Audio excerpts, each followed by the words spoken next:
In the mercy of Krishna. My only wish is to have my consciousness purified with the words emanating from his lotus mouth. Attachment to his lotus feet is the perfection that fulfills all desires. He opens my darkened eyes and fills my heart with transcendental knowledge. He is my Lord, birth after birth. From him ecstatic prema emanates, by him ignorance is destroyed. The Vedic scriptures sing of his character. Our spiritual master is the ocean of mercy, friend of the poor, Lord and master of the devotees. O Master, be merciful unto us. Give us the shade of your lotus feet. Your fame is spread all over the three worlds. We take shelter of your lotus feet. His divine grace, Srila A.C. Bhaktivedanta Swami Prabhupada ki jai.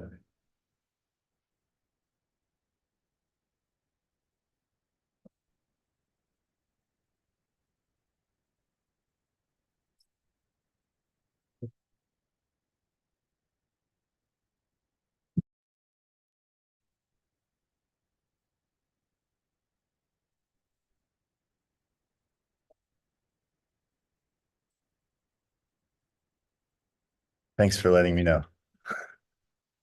I don't think that I was driving you out of the temple room with my nonsense talk. Hare Krishna devotees online. Hare Krishna, Prabhu. So just Hare Krishna, Prabhu. Hare Krishna.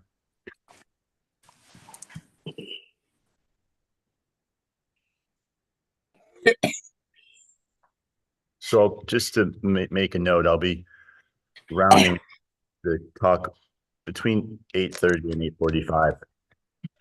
That's okay. Okay.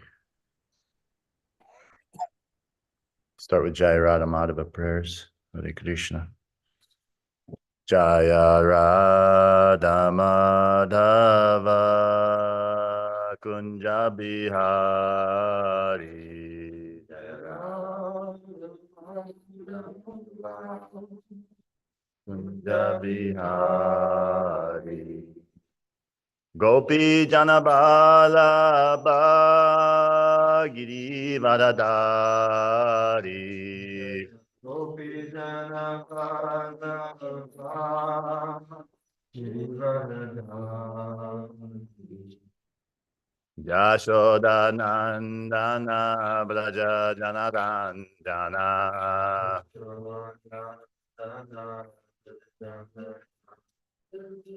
Jamuna Tira Vanachari.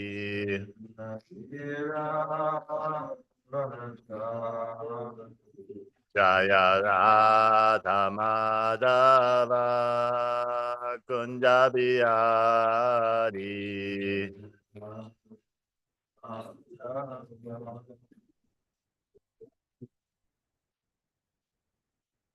Gopi Janabala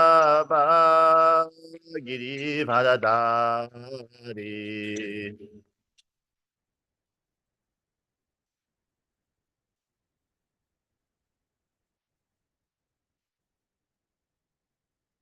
Jai Om Vishnupad Paramahamsa Pravrajak Acharya Stotra Sata Shri Srimad His Divine Grace Srila A.C. Bhakti Siddhanta Bhaktivedanta Swami Prabhupada Ki Jai.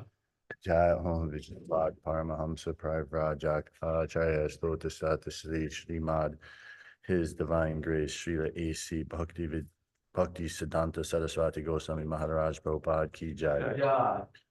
Ananta Koti Vaishnava Vrinda Ki Jai. Namacharya Haridas Thakur Ki Jai. ISKCON founder Acharya Srila Prabhupada Ki Jai. Prem Shri Krishna Chaitanya Prabhu Nityananda Shri Advaita Gadadhar Shivasari Gaura Bhakta Vrinda Ki Jai. Shri Shri Radha Krishna Gopa Gopinath Shyam Kund Radha Kund Giri Govardhan Ki Jai.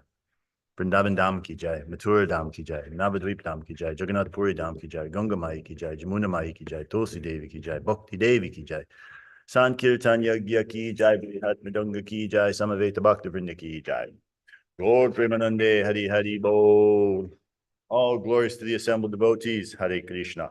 All glories to the assembled devotees, Hare Krishna. All glories to the assembled devotees, Hare Krishna. All glories, all glories, all glories to Sri Sri Guru, Sri Gauranga, Hari Hari Bo. Oh, Namo Om Vishnu Padaya Krishna Prasthaya Bhutale Shrimati Bhakti Vedanta Swami Iti Namaste Saraswati Deva Gaudavani Pujamini Nirvishesha Shunyavadi Pasya Tadeshada.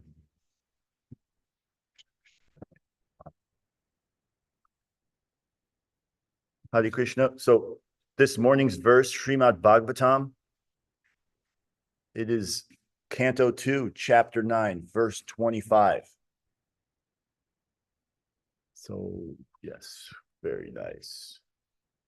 Okay. 1 minute here, just get myself organized. Okay. Om Namo Bhagavate Vasudevaya. Namo Bhagavate Vasudevaya. Om Namo Bhagavate Vasudevaya. Om Namo Bhagavate Vasudevaya. Om Namo Bhagavate Vasudevaya. Om Namo Bhagavate Vasudevaya. 2-9. Repeated. So I'll chant the verse and then we can chant it together. Brahmo Vacha Bhagavan Sarva Bhutanam Bhagavan Sarvabhutan Hadyaksho Vashtito Guhyam Akshvishyo Vashtito Gunam Vedahi Apradutena Veda Niyapritana Prajnanena Chikrisam Chikrishitam Shitam Brahmo Vacha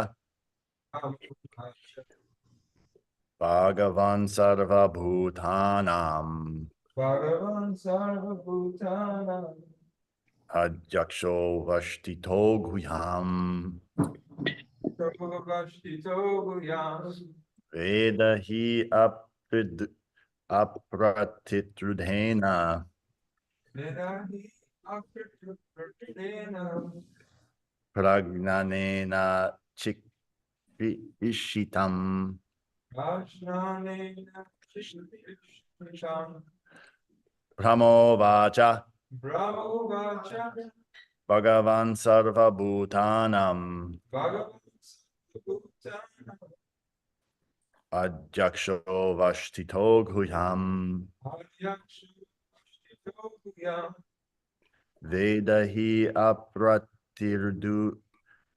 Apratidrudena Vedahi Akritana Pragnanena Chikirishitam. Tongue twister. Chikirishitam. Hare Krishna. Anyone in the temple room? Brahmo Vacha Bhagavan Sarvabhutanam Adyaksho Vashtito Guyam Vedahi Apratirudena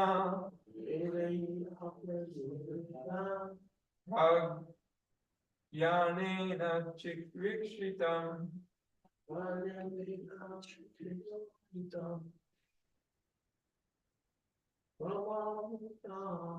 Ama Uvacha Bhagavan Bhagavan Sarva Sarvabhutanam Bhutanam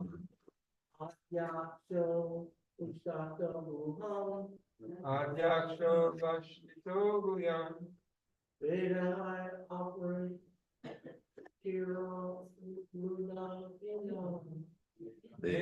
Apratirudena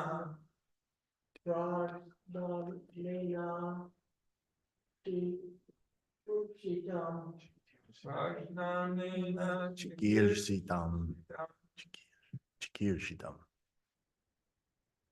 Anyone online? Brahmovacha Brahmo Bhagavan. Go ahead.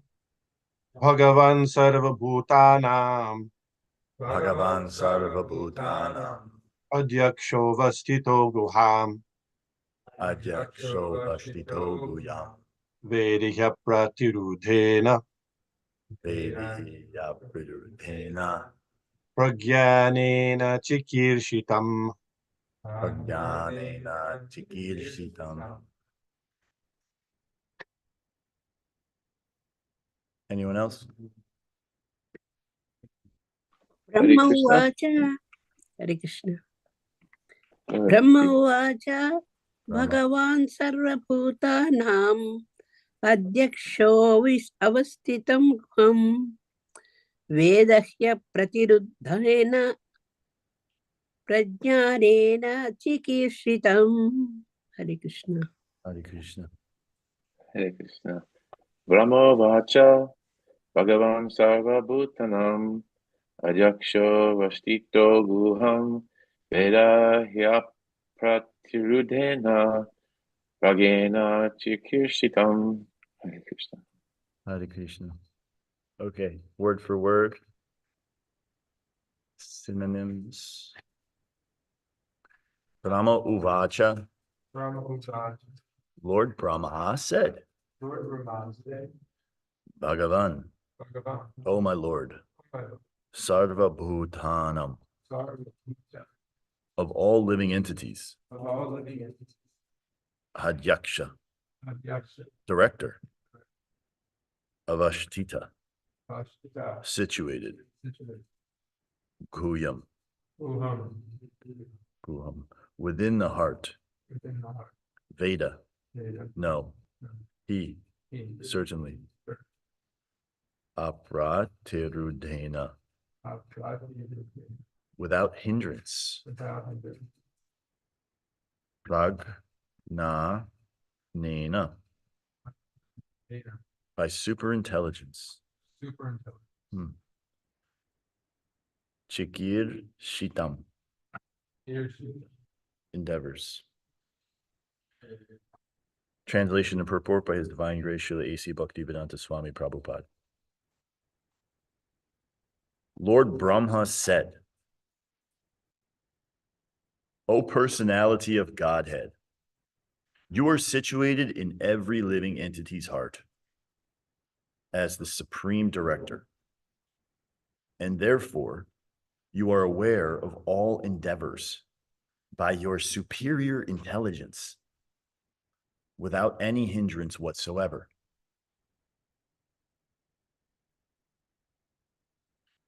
Purport. The Bhagavad Gita confirms that the Lord is situated in everyone's heart as the witness. And as such, he is the supreme director of sanction. The director is not the enjoyer of the fruits of action, for without the Lord's sanction, no one can enjoy. For example, in a prohibited area, a habituated drunkard puts forward his application to the director of drinking. And the director, considering his case, sanctions only a certain amount of liquor for drinking. Similarly, the whole material world is full of many drunkards, in the sense that each and every one of the living entities has something in his mind to enjoy. And everyone desires the fulfillment of his desires very strongly. The Almighty Lord, being very kind to the living entity, as the Father, is kind to the Son, fulfills the living entity's desire for his childish satisfaction. With such desires in mind, the living entity does not actually enjoy, but he serves the bodily whims unnecessarily without profit. The drunkard does not derive any profit out of drinking, but because he has become a servant of the drinking habit and does not wish to get out of it, the merciful Lord gives him all facilities to fulfill such desires. The impersonalists recommend that one should become desireless, and others recommend banishing desires altogether. That is impossible. No one can banish desires altogether because desiring is the living symptom. Without having desires, a living entity would be dead, which he is not. Therefore, living conditions and desire go together. Perfection of desires may be achieved when one desires to serve the Lord. And the Lord also desires that every living entity banish all personal desires and cooperate with his desires. That is the last instruction of the Bhagavad Gita. Brahmaji agreed to this proposal, and therefore he is given the responsible post of creating generations in the vacant universe.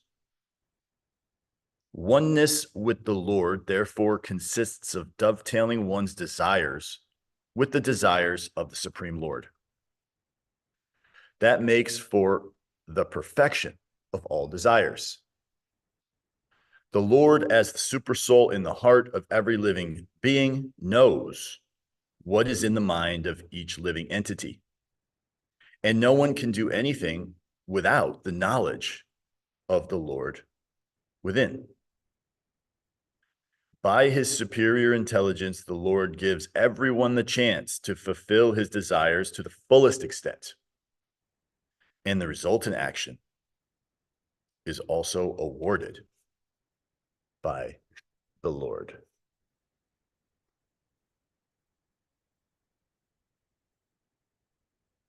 Om Jnana Timirandasya Gananjana Shalakaya Chakshulun Militam Jaina Tasmai Shri Gurave Namaha Shri Chaitanya Manhobishtam Stapitam Jaina Bhutale Svayam Rupa Kadhamayam Dadati Sva Padantikam. Jai Shri Krishna Chaitanya Prabhu Nityananda Shri Advaita Gadadhar Shri Vasari Gaura Bhaktivinoda Hare Krishna Krishna Krishna Hare Hare Hare Rama Ram Ram Hare Hare. Before beginning speaking, I would like to ask for permission and blessings from all the advanced devotees in attendance and all devotees in attendance so that I may speak something in line with Srila Prabhupada and the Parampara. Hare Krishna. So let me start this one more time here. I'll read the verse one more time. Lord Brahma said, O personality of Godhead, you are situated in every living entity's heart as the supreme director. And therefore you are aware of all endeavors by your superior intelligence without any hindrance whatsoever.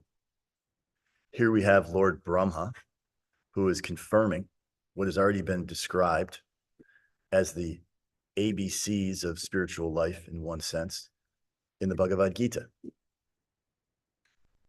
And that is that the Lord, Krishna, is situated in everyone's heart as what is described as the Padma Atma. So the Padma Atma is like the superior Atma, the Jiva, the living being, as Prabhupada says here, we are living beings. We have to be living is another basic fundamental component of the Bhagavad Gita, is that we are eternally alive. If we're listening to this talk, that means you have consciousness, which means that according to the Bhagavad Gita, you have an eternal connection with Krishna, which means that you are eternal.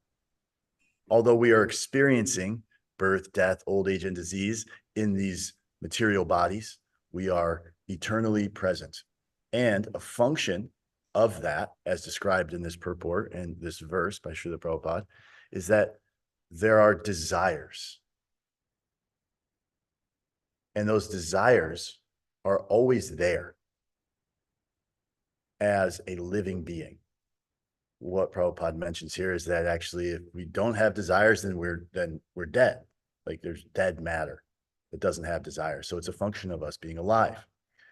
And in our conditioned state, we are desiring things that ultimately are not in our best interest. Although because we have a mistaken identification with our material bodies in this material world as reality and factual, we are desiring things that are taking us in the opposite direction of what is our real best interest. And as is described in the purport here, we are all like drunkards in the material world. We've all seen people who are drunk. Maybe we've been drunk ourselves. And what happens? We don't see things clearly for what they are. Our mind becomes off. And so in that way, these desires that we have in the material world, so we're all like drunkards. And how does Prabhupada put it? The material world is full of many drunkards, in the sense that each and every one of the living entities has something in his mind to enjoy. And everyone desires the fulfillment of his desires very strongly. Of course, we all want our own desires to be fulfilled, whatever those desires may be. And as it's put here, Krishna is giving us the opportunity, even if that desire is to be a drunkard. He's giving us the facility, which is actually what this whole material world is established to do, is to give the jiva, the living entities, the ability to play out the desires and the tendency to want to lord it over the material energy, until we come to a point of recognizing the absolute futility when we sober up. In Sanskrit, it's described as, the word is dhira, D-H-I-R-A, sober. It's translated as sober, but I think there's a much deeper meaning to that. English doesn't necessarily have the punch in the language that Sanskrit has, or the depth of the language. But dhira is sober, means seeing things as they are, seeing reality as it actually is. It's also described that this material world is like a dream. So we experience things in a dream, and those things we experience in a dream, they seem very real, and everything here seems very real. So we're getting these desires, we're playing out these desires life after life in so many different types of bodies. And Krishna's giving us the opportunity, but he's also at the same time giving us the opportunity to come back to him through his agents like Srila Prabhupada and so many other great sages and prophets and God-realized individuals who have come to this earthly realm, you could say, this material world, to give us the direction and guidance to say, hey, listen, what you're trying to do is not really going to work out for you. Look over here. I forget the Sanskrit, but it's in the Brahma Samhita, right? It's something like go towards the light. How does it go? Don't go towards the darkness, go towards the light. And that's what the sages like Srila Prabhupada are telling us through Krishna. Krishna is giving us, and it's so much opportunity for us to actually take it if our eyes are open enough to see it. Through Srila Prabhupada's books, through the devotees going out on the streets, chanting Hare Krishna. Anyone can come into the temples all over the world and actually hear the message of Krishna, which is telling us, hey, what you're trying to do, just right here in this verse, right, what you're trying to do is not going to give you any real profit. Because as it says, the drunkard does not derive any profit out of drinking. Because he has become a servant of the drinking habit and does not wish to get out of it, the merciful Lord gives him all facilities to such desires, because we have to have the desire, our desire, purified. That's the point that's really being driven home in this verse that I can connect with here, is that the desires that we have that are just so deeply ingrained, that are actually, we're going towards this, we're going towards that, we're going to continue to have desires. And there are some spiritual paths that say, become desireless. And to some degree, there's a level of spiritual understanding that, as the impersonalists are teaching, and they can cite so many Vedic scriptures and things of that nature, that becoming desireless will bring you to this level of actual happiness, and it's the highest purpose and goal. But Srila Prabhupada is telling us and explaining to us that actually one cannot become desireless. So it's not that our desires should be banished or desireless, to sit in a cave and just banish the desires through sheer will and force. That, as it said, that is impossible. Impossible. No one can banish desires altogether, because desiring is the living symptom. So we have a clear direction on what we should actually do with these desires, because we all have them. At least I can speak for myself. These desires are there. And so how can we transform those desires into something? Well, in the previous verse, Brahma pretty much lays it out in terms of how did Brahma end up getting his spiritual realization, and how did he create the cosmos and maintain it. The potency that Lord Brahma, how he got the potency, is through penance, which is interesting, because although we're trying, we have this tendency to want to enjoy, actually where the potency comes from is through penance, tapa.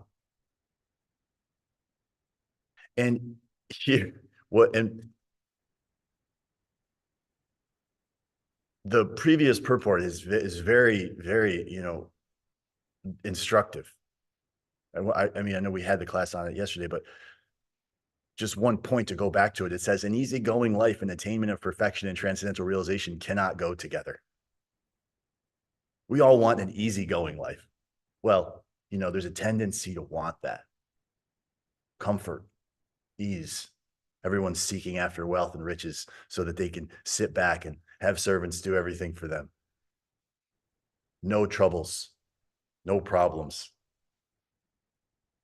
But as we can see, when we actually have our eyes open to the reality of the spiritual dimension of life, which is where real happiness is, we can see that wealth or that comfort or that happiness is actually the road to hell, or to degradation of the soul. Prabhupada says in multiple places that actually wealth creates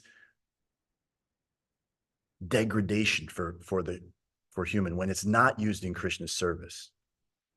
Lakshmi without Narayan, it creates the destruction of the soul, because we get it strengthens that ahankar, that false ego, that we are the Lord, that we are the controller. So we're getting, in this whole section of the Bhagavatam, we're like flies on the wall, watching Lord Brahma and Krishna.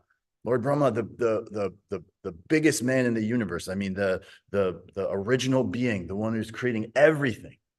We're getting to actually see and hear and understand what happened at the beginning of creation in this material world, and how the potency actually came about. So like the scientists, they say, oh, it started with a big bang. That's what they say. It started with a big bang. Give us one miracle and we'll take care of everything else. Because you can't really explain where the big bang came from. Maybe you can say, okay, the big bang started somewhere and then everything exploded. And then all of a sudden it created order eventually. And here we are. Okay. But here we actually have the scientific truth of what really happened, which is that through the penance of Lord Brahma, the potency to create this material universe and everything in it came through from the parampara system, from Krishna into Brahma, and he was able to create this material energy. And like that, as Prabhupada is mentioning in the previous verse, the Lord is more clever than any living entity. Therefore, he wants to see how painstaking the devotee is in devotional service. So for us, this is an opportunity to be guided and understand that we will certainly face challenges in devotional service, in our practice of Krishna consciousness. We will be tested. And Prabhupada is saying that the Lord likes to see how far will we go? How much pressure can we take? Just like also in the previous verse, it says, even to create a business, to do anything big in this world, one has to undergo heavy endeavors.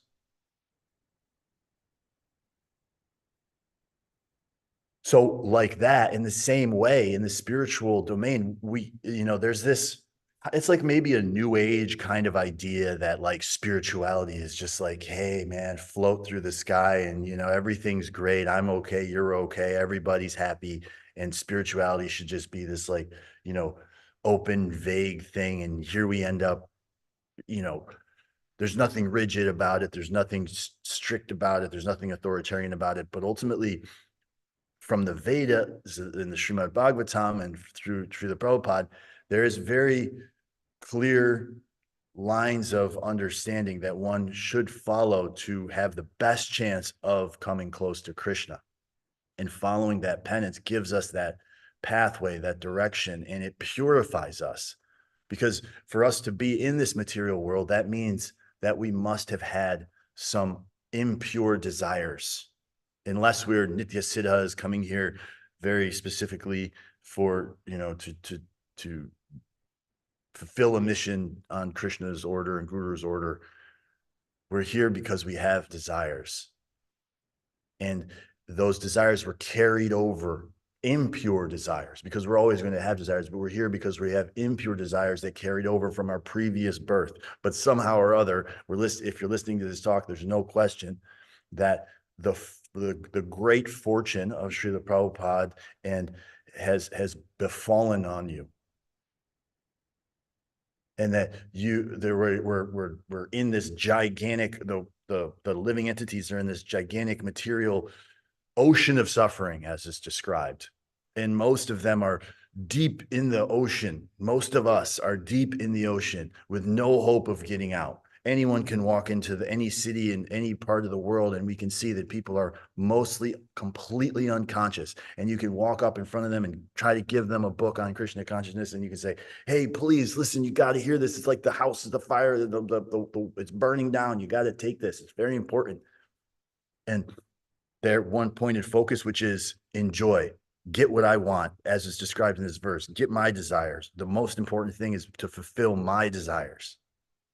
But without that knowledge, they don't understand that actually Krishna is the enjoyer and Krishna is the Padma Atma, that he is enjoying, that he is inside of us, witnessing and sanctioning everything that we have and that we will have. And he's giving it to us based on, of course, what we deserve.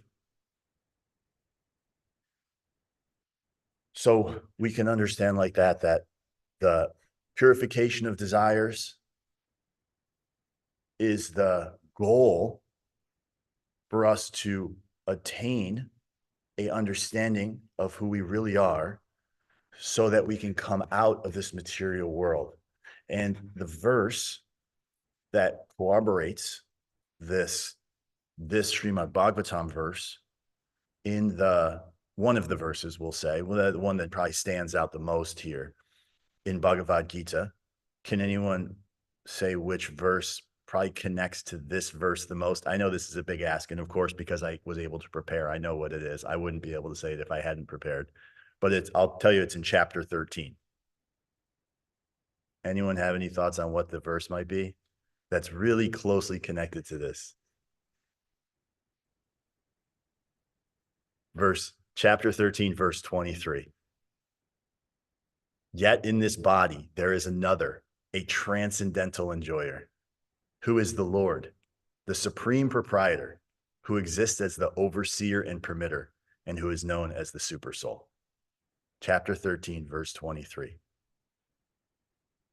And that's also is described as a Padma Atma, the Super Soul. Padma Atma. It's like two words.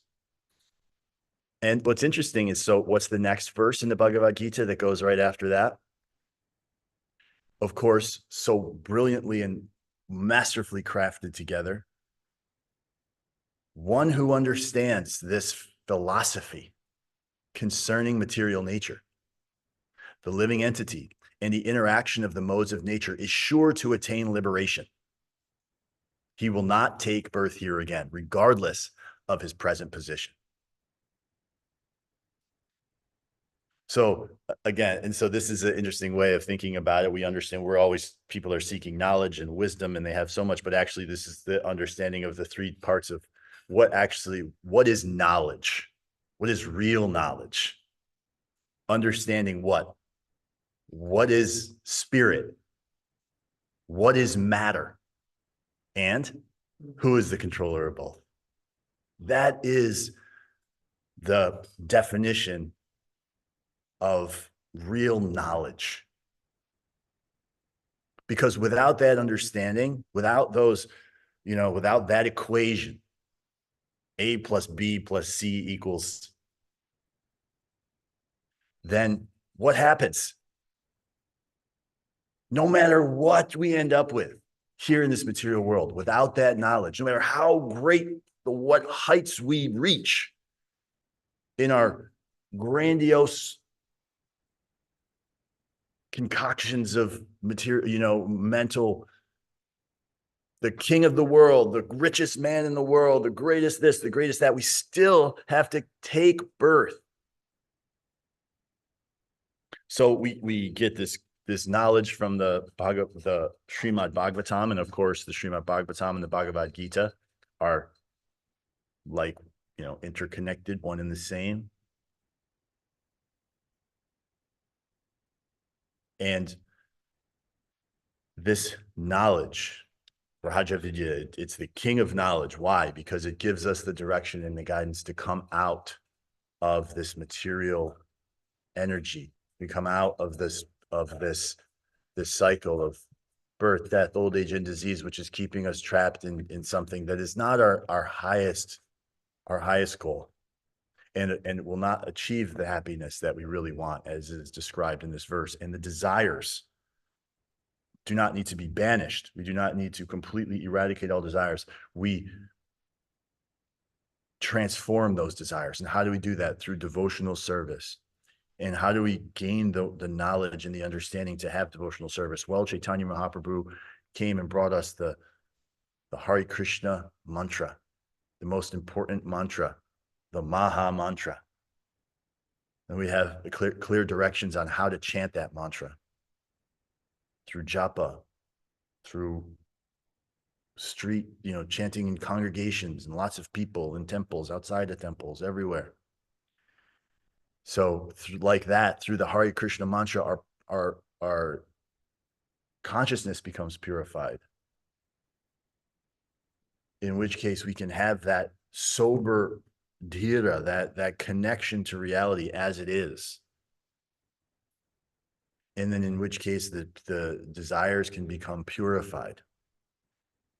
And also, as it's described here, the Lord understands us. We're always seeking for someone who just understands me, who can understand me. We're looking for a good wife or a good husband or a girlfriend or a boyfriend or somebody who, can just understand you, or whoever it is. But we have someone already there who can understand us. If we turn towards him. In the preparation for this verse, I was listening to Bhakti Charu Maharaj giving a class, and he was saying that the desires, they must be purified, and that it's the superior intelligence of Krishna. And that superior intelligence of Krishna awakens the superior intelligence in us, by turning inward. We're seeking outward. We're seeking outward. But if we seek inward, we'll find what we're looking after. Instead of going after the outward senses, which is also described in the Bhagavad Gita, that we withdraw the senses within, like a tortoise withdraws within the shell. But everything is internal, which is also what Brahma is doing here in this section. He goes in, and then Krishna reveals himself. So what's interesting is we're experiencing everything without, but actually the real intelligence, the real practice is to go within ourselves to find that Paramatma, which is already inside of us, in our heart, residing, giving us the fulfillment of the desires and the purification of those desires is what gives us the access to being able to make advancement in spiritual understanding. So I'll just open up. Does anyone have any thoughts or questions or any ideas in relation to what we've spoken to? This is so many things to think about here in this verse. Anything anyone would like to share? Questions, comments, objections?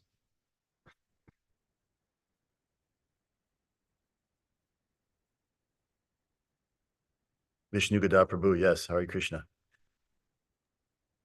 Nebosha Shishekar Prabhu.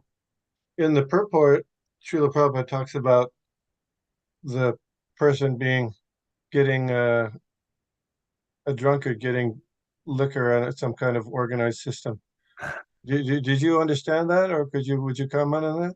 So yeah, thank you. So I was also wondering about this. I was assuming, and I didn't find anything, I didn't really look, but I was thinking I should have, that it had to do something with the Indian system, maybe in some of the states where there was like a prohibition on alcohol, although there was maybe some kind of way to get it. Like that's what I assumed, that it had something to do with how alcohol was sanctioned or, was kind of distributed out to people in India back in previous times and maybe in some places still. Would I be correct in that?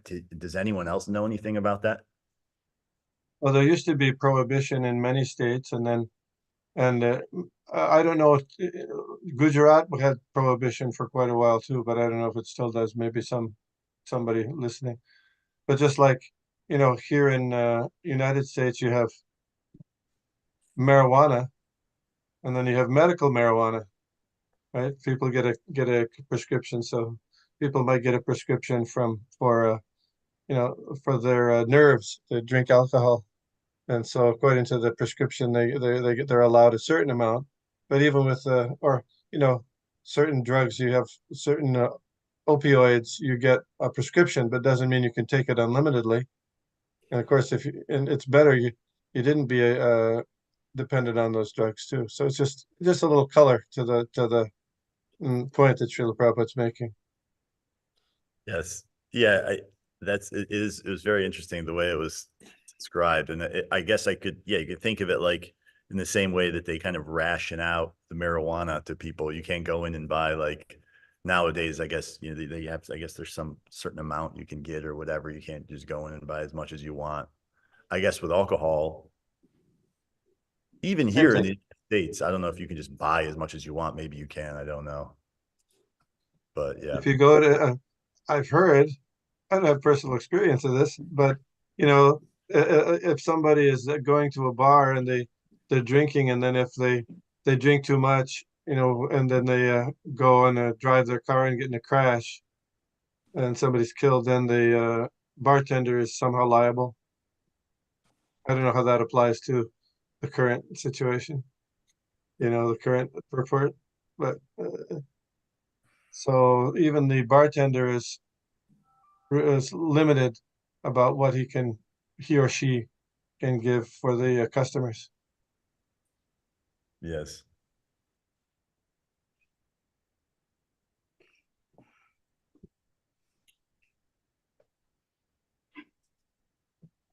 Anything else that anyone has any thoughts or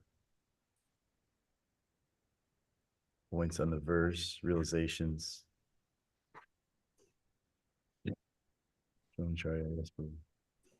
I think it's a really healthy meditation for devotees and anyone really to always be aware that Krishna is seeing everything that you're doing from within. There's an observer. You know, every thought, every action, everything goes seen. Everything is seen. Krishna knows that Krishna knows it all, and we may forget about that in the course of our day and the activities, just wrapped up in everything. But to stop and think that Krishna's actually witnessing all of us. He's observing all of us. He sees the darkness. He sees my endeavors. He sees my attitude. He sees everything is being seen. And sometimes we think like, doesn't anybody see it? Doesn't anybody get it? Doesn't anybody like, you know? And Krishna's never fooled. You know, Krishna sees it all. And just.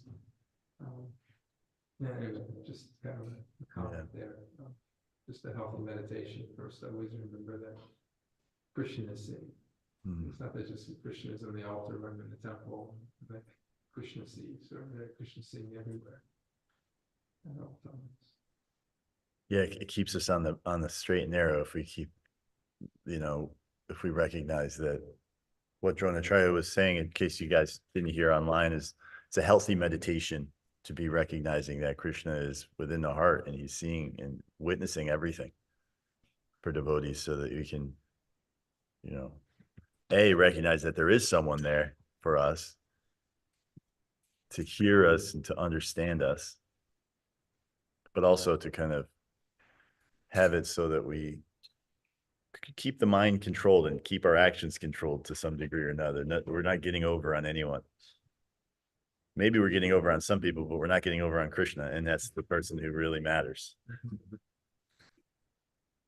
You know, Prabhupada says that, I don't know exactly where, but many purports, you know, a thief might be able to evade the government or, you know, evade the police, but he will not evade Krishna.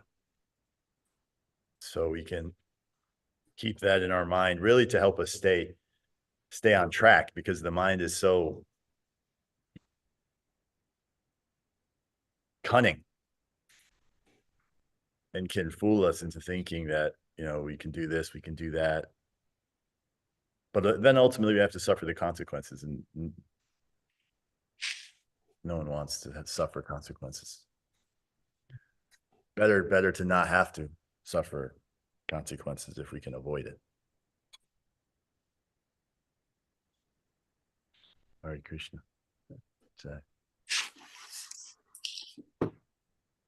Hare Krishna, Prabhu. The one thing that I was thinking about was from the very beginning, from minute one, the instruction is the same, whether it is for you, for me, or for Brahma. Penance and austerity is what is needed for progress. The only way is when Brahma heard Tapa and he prayed, and that was the way he was able to, that was the way he was given that service of creating this, you know, universe, or this creation, or whatever he was charged with. It came about only with penance and austerity. Yes. It just doesn't happen. It just doesn't come. You have to put in your effort. Yes. And for Lord Brahma, I don't know what was it like. It was millions of years or some incredibly long time of meditation and penance that he was undergoing. But for us, and for us though, we have, due to, you know, Lord Chaitanya and his mercy, we have one very relatively easy, simple penance, yajna. And if we can stay, and so in, you know, in Kali Yuga, that's what we have, right? So the Hare Krishna Sankirtan, this is what gives us that. And it is like just to chant. I mean, what is it like just to chant 16 rounds? It's like meditating for 10,000 years. focus on the word, the sound of the mantra. So like that, we can take on that penance. Hare Krishna.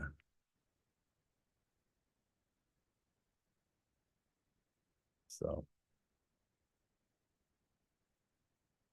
and we keep also keep in mind that, as Prabhupada puts it here, what does he say?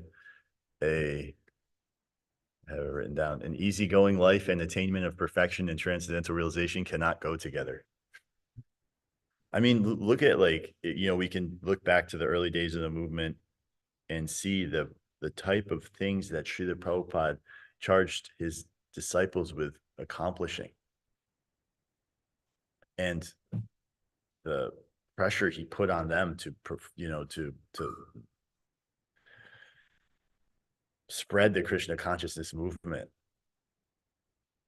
So, yeah, the tendency for an easygoing life, I know, at least for myself, it's very strong. So, Hare Krishna. But we can have an easygoing life taking prasadam and chanting Hare Krishna and associating with devotees more easygoing than being out there in the rat race. So. Okay.